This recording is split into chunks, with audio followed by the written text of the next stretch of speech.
अस्सलाम वालेकुम दोस्तों, क्या हाल चल है। अच्छा जी, इस वीडियो में सिर्फ हम जिक्र करेंगे सेविंग्स के मतलब and of service benefit, gratuity या जो नया सिस्टम है सोशल प्रोटेक्शन लॉ, उसके मुताबिक सेविंग सिस्टम उसमें कैलकुलेशन कैसे होगी आपकी ग्रेजुटी की, या कह लेंगे नया ग्रेजुटी सिस्टम जो है वो क्या है।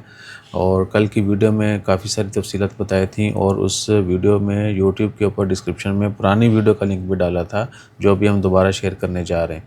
ठीक है जी, अगर आप पढ़ना चाहते हैं कि जी हमें सारी तफसीलात पढ़नी है, बहुत बड़ा आर्टिकल है, आप पढ़ सकते हैं। ओमान ऑब्जर्वर की ख़बर है अक्टूबर 23, 2024 की। ठीक है जी, आपने शेयर गूगल पे लिखना है how employ gratuity will be calculated in Oman for now. ठीक है जी, ये कानून इम्प्लीमेंट होना था जुलाई 2026 में, यानी अगले साल। आज 14 जुलाई है, तो अगले साल जो है 2026 में 14 जुलाई 2025 है, सोमवार का दिन है, तो जुलाई 2026 में इम्प्लीमेंट होना था, इसको डिले करके 2027 पे ले जाया गया है। ठीक है जी, यानी जो कल की खबर है उसमें अमेंडमेंट की गई थी, वो सब शेयर किया था आपसे। जुलाई 2026 की बजाय जुलाई 2027 में जो है ये कानून इम्प्लीमेंट होगा, सेविंग सिस्टम वाला। और सेविंग सिस्टम एक्चुअली है क्या, जो करंट ग्रेजुटी रूल्स हैं ना, कि अगर आप किसी के साथ परमानेंट काम करते हैं और अगर आपके पास एग्रीमेंट है, अभी अल्लाह तूल हर किसी को ग्रेजुटी नहीं मिलती है। जो सिलेक्टर लोग हैं जिनके एग्रीमेंट हुए हुए हैं उन्हीं को ग्रेजुटी मिलती है, और कुछ को 100% एज़ पर लेबर लॉ मिलती है, कुछ को बस जो है कंपनी अपनी तरफ से जो भी उन्होंने डिसाइड किया होता है, जिसके ऊपर एग्री होती हैं दोनों पार्टियां, वो देते हैं। तो जो एक्सपैट्रिएट वर्कर हैं ओमान में, अभी उनका जो कह लें कि ग्रेजुटी कैलकुलेशन वाला रूल है ना, वो है आपकी बेसिक सैलरी के जो है ना हाफ़। ठीक है, अभी बेसिक सैलरी का आपको हाफ़ जो है ईयरली मिलता है, और उसके बाद ये जनरल है। अगर आप देखें ना, नहीं, अगर आप पूरी डिटेल में जाएं तो क्या होता है कि पहले 3 सालों में हाफ़ बेसिक है, उसके बाद फिर फुल हो जाती है। ठीक है, तो डिपेंड करता है आपके जॉब ड्यूरेशन के ऊपर भी। आपको जो है कम से कम 3 साल हो जाएंगे तो आप एलिजिबल होंगे एक ही जगह पे काम करते हुए, और आपको फिर फर्स्ट 3 ईयर की फुल हाफ़ बेसिक मिलेगी, और उसके बाद के जो साल होंगे आपको फुल बेसिक मिलेगी। ठीक है जी, और फुल बेसिक, हाफ बेसिक या ग्रोस सैलरी, ये सब में आपको कैसे पता चलेगा, या लेबर लॉ के मुताबिक क्या है कि जी आपका अगर 100 रियाल सैलरी है तो आपकी 60 बेसिक होगी। ठीक है, और 40 जो है बाकी अलाउंस जो ये वो होगा, ये एज़ पर लेबर लॉ है। 60% जो है आपकी 100 में से 60 बेसिक होते हैं, बाकी जो है आपके अलाउंसेस। लेकिन अक्सर जो है कह लें कि एम्प्लॉयर वो बेसिक को कम लिखते हैं, बाकी अलाउंसेस को बढ़ा देते हैं। एम्प्लॉय को जॉब चाहिए होती है, वो इन चीज़ों को नहीं देखता, नहीं सोचता, वो उसके ऊपर एग्री हो जाता है, और आपके एग्रीमेंट में लिखा जाता है कि जी इसकी बेसिक इतनी है, ताकि उसको बाद में कम देनी पड़े। ये हो रहा है। तो आपने जब भी एग्रीमेंट करना है, आपने ये सब चीज़ें देखनी है। और अगर आप एग्री हो भी जाते हैं, लेकिन डिस्कस ज़रूर करें कि जी आपने ये बेसिक कम लिखी है, मान लेबर लॉ के मुताबिक तो बेसिक जो है इसका 60% बनता है ग्रोस का। सो अगर अंडरस्टैंडिंग हो जाती है, या आप कह लें कि मॉडिफाई वो कर देते हैं तो ठीक है। अगर वो कहते हैं नहीं जी हमने यही बेसिक देनी है, तो फिर अगर आप एग्री हैं तो आपको वही मिलेगी। म्यूचुअल अंडरस्टैंडिंग जो है वो भी मैटर करती है। बहरहाल ये लॉ है। और उसके बाद जो नई है नया सिस्टम है सेविंग सिस्टम, जो कि अंडर सोशल प्रोटेक्शन लॉ के अंडर है, वो अल्लाह आपका भला करे उसमें फुल बेसिक मिलेगी। ठीक है जी, जैसे आपका साल कंप्लीट हुआ आपको फुल बेसिक मिलेगी।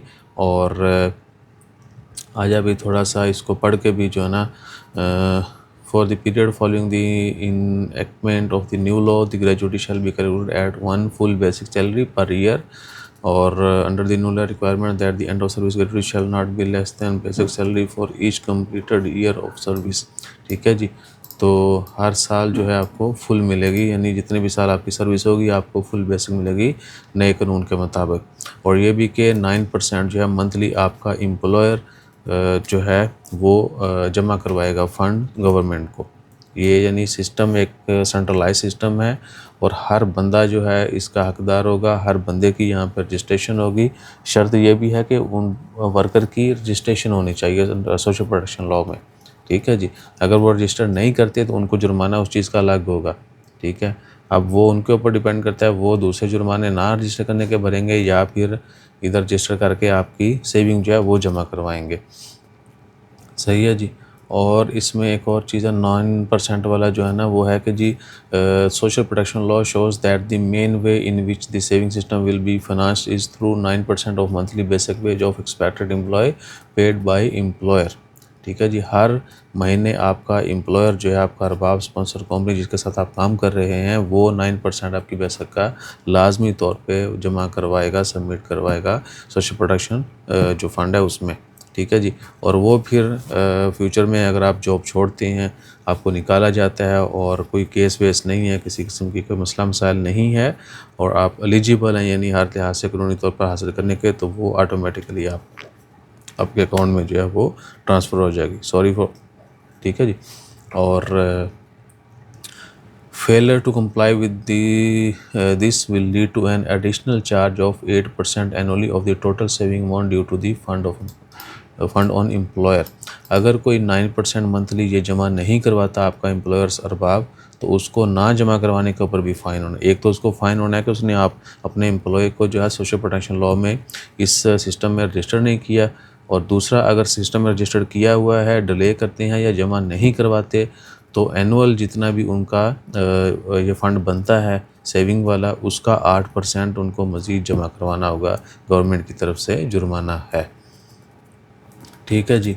और उसके बाद इसमें ख़बर इतनी बड़ी है उस्ताद जी, तुम्हारी सोच है, उन्होंने सब कुछ लिख दिया है।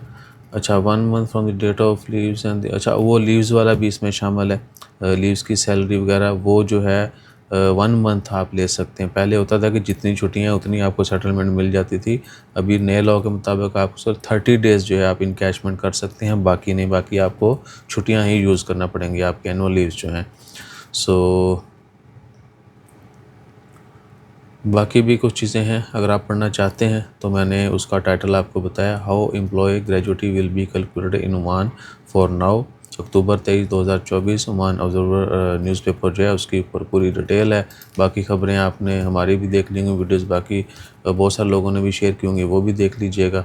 देख ली हैं तो भी अच्छा है, अगर समझना है तो you can read all the article there, क्योंकि इधर शेयर करेंगे तो घंटे की वीडियो बन जानी है। और इसके अलावा भी कुछ चीज़ें डिले हुई हैं। हेल्थ इंश्योरेंस है, आपको पता है कि वो सब के लिए मैंडेटरी है, लेकिन अभी भी उसके ऊपर अमल 100% नहीं हो रहा। और इंजरी की सूरत में ये भी कल शेयर किया था आपसे कि ये एक्चुअली थोड़ा पोस्टपोन किया गया, इनको डिले कर दिया गया है, लेट जो है वो इम्प्लीमेंट होंगे ये कानून। तो हेल्थ इंश्योरेंस मैंडेटरी होगी, सेविंग सिस्टम हर के लिए, हर किसी को मिलेगा। और बस क्या है कि आपने जो ख्याल करना है वो ये है कि जब भी आप कहीं ज्वाइन करें, आप फर्स्ट टाइम आ रहे हैं या यहीं पे कहीं स्विच कर रहे हैं, तो आपने जॉब एग्रीमेंट ज़रूर करना है और उनसे शुरू में बात करनी है कि जी हमें चीज़ें Oman as per Oman labour law अगर आप ट्रीट करते हैं तो वो सब इधर लिख पढ़ करें। ठीक है जी, तो ज़्यादा अच्छा है। बाकी क्या है कि ये नया सिस्टम है, थोड़ा लोगों को, क्योंकि इतने ओमान भी लोगों ने टैक्स नहीं ज़्यादा देते ना, इस तरह के जो है ना हेल्थ इंश्योरेंस और बाकी ख्यालात जो एम्प्लॉयज़ का, वर्कर्स का नहीं रखा जाता, तो देने वालों को एक दफ़ा दुखता है। ठीक है, आहिस्ता आहिस्ता फिर जो है वो ट्रैक पे आएंगे। बाकी इलाका जिस तरह पाकिस्तान में हम लोगों ने टैक्स नहीं देते ना, अक्सरियत जो है हम गरीब लोग हैं, टैक्स नहीं देते, आदत नहीं है, तो फिर हमें मुख्तलिफ़ तरीक़ों से हमारे से निकाले जाते हैं तो वो हमें दुखते हैं। जहाँ पर दुनिया मस्तियाँ कर रही है वहाँ पर वो टैक्स भी देती है। ठीक है जी, कितने लोगों को यूरोप जाने का शौक़ है, अमेरिका, वहाँ वो टैक्स पे चलने, आपने कुछ भी करें आपने टैक्स देना है। आप जो है ना किसी के साथ ज़्यादती करेंगे शायद बच जाएंगे, कत्ल की सज़ा से आपको माफ़ी मिल सकती है, टैक्स तो कोई माफ़ी नहीं होगा। रखो इतने पैसे तो अपना ख्याल रखिए, तो हमें याद रखिए। शुरू में मुश्किल होगा, बहुत सारे लोगों को भी मेल किया जाता है। ठीक है जी, सैलरी बैंक में अकाउंट में डालनी है, अब वो आपकी कंपनी का फ़र्ज़ है कि वो उसने सैलरी वक्त पे डालनी है, नहीं डालेंगे उनको जुर्माना होता है। ठीक है जी, ये SPF फंड नहीं जमा करवाएंगे उनको जुर्माना आता है, तो वो वर्कर के ऊपर डाल देते हैं। मैं कल भी कहा था कि तुसी वो कहते हैं जी तुसी काम नहीं सही किया, पैसा नहीं है इसलिए थोड़ी सैलरी डिले गई, तो जुर्माना भी थानू पैना। अब ये क्या मंतक है, ये हो रहा है इस तरह के काम, यानी गंदी हरकतें एम्प्लॉयर करते हैं। बहरहाल सीख जाएंगे जब कानून हरकत में आएगा। अपना ख्याल रखिए, दुआ में याद रखिए। किसी भी चीज़ के मतलब जानना चाहते हो डिटेल कमेंट मैसेज कीजिएगा, वॉइस मैसेज आओ शाओ जो है उसका हम रिप्लाई दिल में कर देते हैं। जज़ाकल्लाह, अल्लाह हाफ़िज़।